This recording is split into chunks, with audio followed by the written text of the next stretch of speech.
ایمانداری کے ساتھ ایسے لوگوں کو چوز کیجئے، منتخب کیجئے،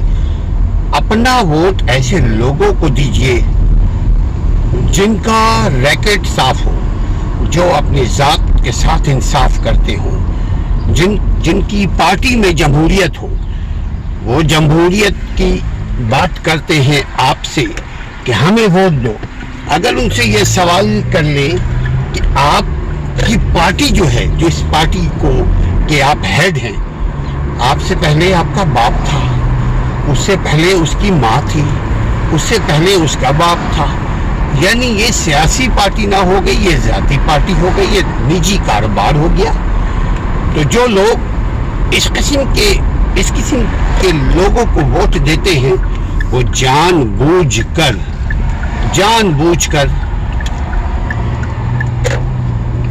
اپنے پاؤں پہ خود کلہاڑی مارتے ہیں۔ تو میرا سوال یہی ہے کہ اگر آپ کو ترقی کرنا ہے، اگر آپ امریکہ جیسے اپنے ملک کو، اپنے گھر کو بنانا چاہتے ہیں،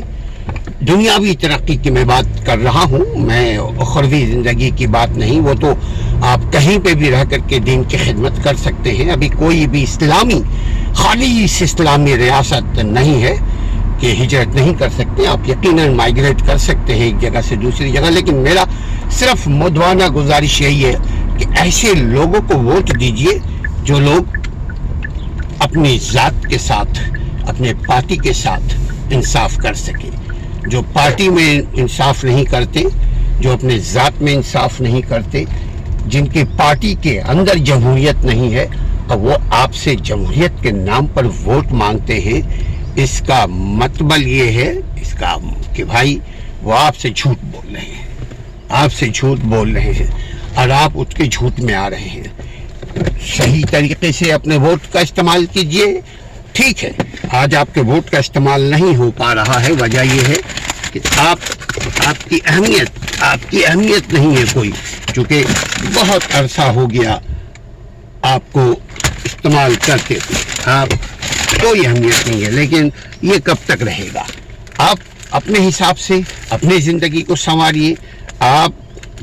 دوسروں کے بارے میں سوچنا زیادہ چھوڑیے، ایک ٹرم ایسا کیجئے جس پارٹی میں جمہوریت ہو، اس پارٹی کو ووٹ دیجئے۔ آپ خود بھی ترقی کریں گے، آپ کا ملک بھی ترقی کرے گا۔